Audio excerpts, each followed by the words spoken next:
жерде өмір сүруге қолайлы, ары қарай қолайсыздықтар туындап жатады. Енді 2025 жылы бас жоспардың, қазір қолданыстағы бас жоспардың аяқталды. Бірақ ол әлі қолданыста, мынау бас жоспар бекітілгенше. Қазіргі біз бас жоспарды осы жылдың соңына дейін толықтай аяқтап, министрліктерге ұсынуға талпыныс ұсынып жатырмыз. Содан кейін егжей-тегжейлі жұмыстар жалғасын табады. Яғни бас жоспар ол қазіргі таңда ертең осымен жұмыс істеу деген мәселе емес, ол негізгі бағытты анықтау, болашақта мектеп, балабақша, басқа медицина саласы, спорт саласына қажетті солардың бәрін резерв ретінде аумақтар қалдыру. Қазір Алматы Астана қаласында білесіздер, өте үлкен ауқымды жұмыстар өтіп жатыр. Мемлекет тарапынан ақша бөлініп, үйлер сұрылу, снос дейміз, сол жасалып жатыр. Өйткені ол кезінде бас жоспарда қарастырғанмен, ол 90-шы жылдар, 2000-ші жылдар бастарында ол жерлер қалдырылмай, бас жоспар сақталмады. Қазіргі таңда бас жоспар сақтау өте қатаң. Сондықтан да осы бойынша жұмыс атқаратын болсақ, ондай келешекте мәселе туындамайды. Келесі жылдары Боранбай Олжас Төлегенұлы, осы Қызылорда қаласының бас жоспарының бас сарапшысы. Бірақ мен айтайын, біз келіп отқан үш адамбыз. Жалпы осы бас жоспар осындай түрінде келу үшін 40 адамдай қызмет етті. Әртүрлі салада, оның ішінде климатологымыз бар, экономист бар, кеңейіп алған, көлік жүйесі бойынша. Жалпы көп адам осы жоба осындай туындау үшін жұмыс атқарды. Олжас Төлегенұлы, рахмет.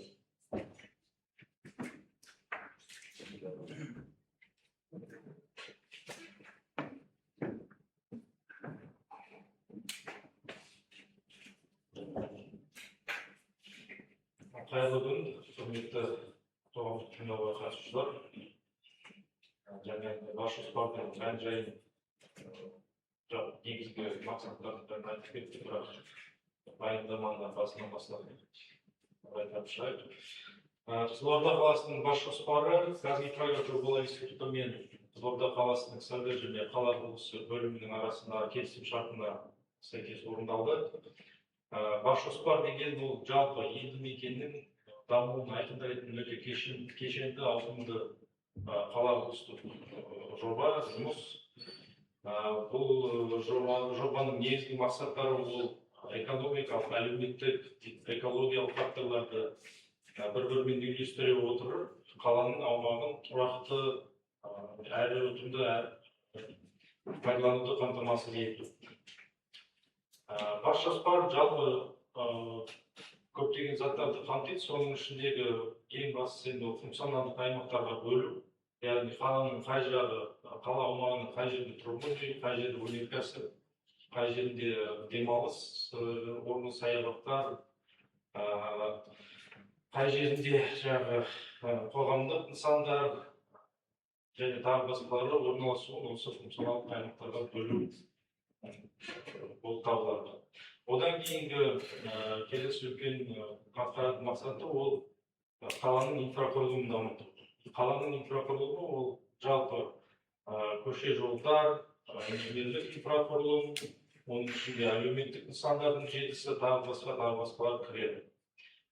Халық санының өсуінің болжамын жасау. Бұл бас жоспар аясында жасалатын ең үлкен жұмыс. Болжамды халық санына негізделіп бас жоспардың бүкіл салалары орындалады. Келесі мақсаты әлеуметтік объектілерді дұрыс орналастыру, яғни әрбір слайдты қазірше тоқтатып тұрсаңыз. Жалпы әлеуметтік объектілерді дұрыс орналастыру, яғни қала әркелкі болмай, біркелкі орналасу керек әлеуметтік нысандар. Оның ішінде мектептер, ауруханалар, емханалар, балабақшалар тағы басқа.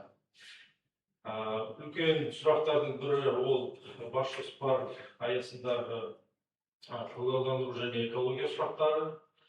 Яғни әлеуметтік нысандар сияқты парктерде, саябақтарда өз орнымен, өз ретімен орналасу керек. Осының бәрін шешетін бас жоспар. Одан кейінгі мақсаты ол қатты тұрмыстық қалдықтармен жұмыс істеу. Яғни оны бір жерге барып қана қоймай, жинап, сорттап, қайта өңдеп, тағы басқа сол қалдықтармен байланысты жұмыстар. Және де маңыздылығы басқа салалардан кем емес, ол тарихи мұраны және мәдени мұраны анықтап қорғауға алу. Бас жоспардың жалпы құқықтық негізі ол қазіргі таңда 1 шілдеден бастап күшіне енген құрылыс кодексі, оның алдында сәулет, қала құрылысы және құрылыс заңнамасы болған. Одан кейінгі бүгінгі біздің жиналыс өткізіп отырған мәселеміздің басты мәселеміз ол экология тұрғыдан қарастыру бас жоспарда. Яғни экология кодексіне сүйенеміз осы жұмыс барысында. Жалпы бас жоспарды әзірлеу мен бекіту кезеңдері ол 2024 аяғында басталды жұмыс. Яғни ол кезде біз қаланың қазіргі жағдайын талдаудан бастады. Демографиялық, экономикалық, экологиялық, инженерлік инфрақұрылым. Одан кейін жоба нұсқалары әзірленді. Одан кейінгі міне қазір өткізіп отырған қоғамдық тыңдауларымыз. Бұл сатыдан кейін ары қарай мемлекеттік сараптамаға барамыз. Ол сараптамадан кейін бүкіл өкіметтік министрліктерден өтіп, үкімет қаулысымен бекітуге жіберіледі. Жалпы бас жоспардың маңыздылығы ол қаланың дұрыс дамуы, яғни аумақтық, демографиялық, әлеуметтік және тағы басқа да жақтарына.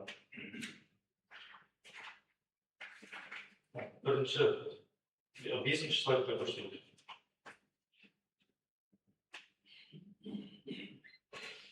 Жалпы Қызылорда қаласының бас жоспарының жобалық мерзімдері жұмыс басталған жылдан бастап, яғни 24 жылдың 1 қаңтары, осы 26 жылдың 1 қаңтарына бүкіл мәліметтердің бәрі жаңартылып шықты, нақтыланды. Құрылыстың бірінші кезегі 2032 жыл және есептік мерзімі 2045 жыл деп бекітілді. Жалпы қазіргі жағдайды талдау натуралық зерттеуден басталды, бүкіл мекемелерден бастапқы мәліметті сұраудан басталды. Оны енді осы жерде отырған кісілердің көбісі біледі, өйткені өздері сол мәліметтерді беруге қатысты. Келесі слайд. Жалпы не талдауымыз бұл бұрынғы кезеңдерді зерттеуден басталды.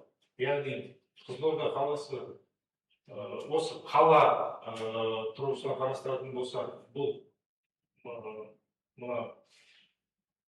Перовск бекінісінің құрылысынан басталды, яғни 1817 жылы. Одан кейінгі 1858-67 жылдардағы жағдайы, одан кейінгі кезеңі 19 ғасырдың аяғы мен 20 ғасырдың басы, және 1920-30 жылдардың аралығындағы қаланың аумағы. Бұл жерде біз көріп отырғанымыз енді жалпы қаланың өсімі. Қала бір орында тұрып қалған жоқ, халық саны да, аумағы да өсіп отырды. Қазіргі қолданыстағы бас жоспарымыз 2007 жылы орындалып, 2009 жылы бекітілді. Алайда бұл бас жоспардың орындалғаннан бері қарай бірталай уақыт өтті, есептік мерзімі 25 жылы өтіп кетті. 2018-17 жылы бұл жобаны түзетуге жіберілген, яғни корректировкадан өткен. Және бұл бас жоспарды жаңартудың бірқатар себептері бар. Ол жаңа айтып кеткенім есептік мерзімі өтті.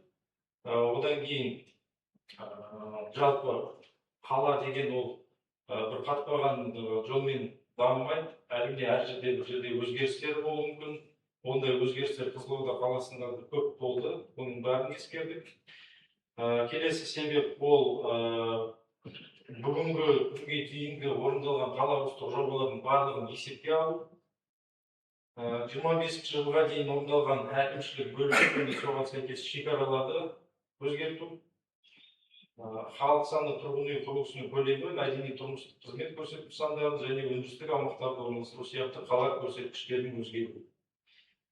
Және бағана басшымыз айтып кеткендей, заңнама өзгерісіне байланысты мемлекеттік қала құрылыс кадастрының мәліметтерін жаңарту керек, мемлекеттік сараптамадан өту керек. Және жалпы қаланың қала құрылыстық бас төрт құжаты ғой, бас жоспар деген. Соны қазіргі таңдағы нормативтерге келтіру. Келесі слайд. Қаланың 2007 жылдағы аумағы алып жатқан және сол жылдағы халық саны 186.843 адамды құрады және қала аумағы 4750 гектар болды. Келесі. 2018 жылы халық саны едәуір өсіп 268.000 адамға дейін жетті. Қала аумағы 2 еседен көбірек өсті. Келесі.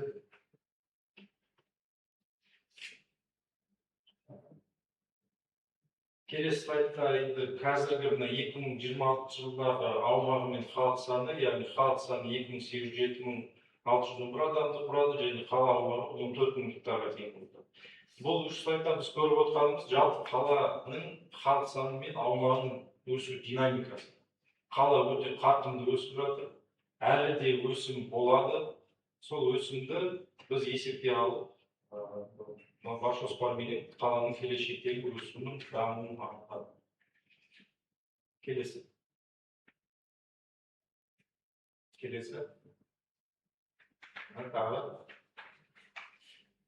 Жалпы мына қала бас жоспар, бұл жаңа кеткенде бұл өте үлкен, ауқымды, кешенді жұмыс.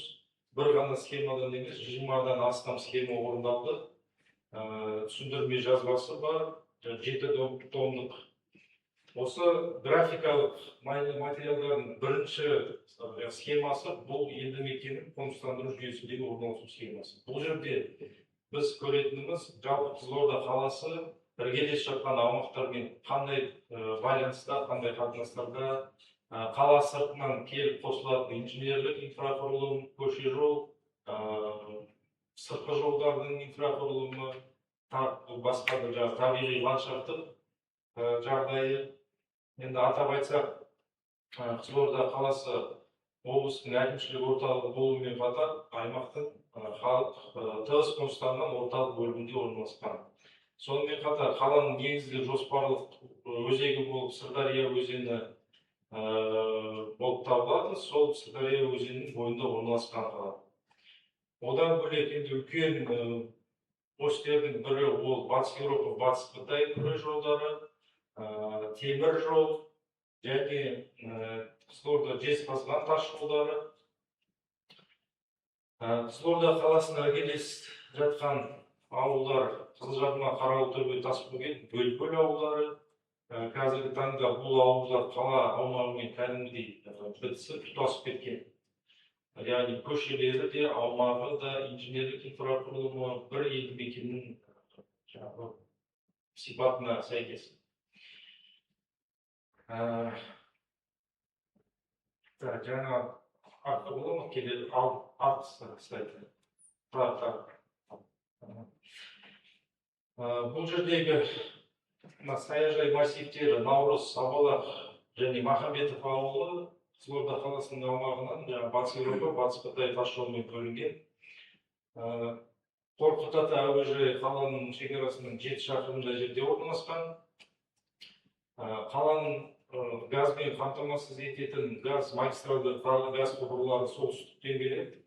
3 аграрес бар, сол әрқайсысынан орталық магистралды газ құбырынан келіп қосылады. Қаланың сыртында бірқатар зираттар және мал орындары бар. Мал орындардың санитар қорғау аймақтары 1000 метрге жетсе де қала аумағына еш әсері жоқ.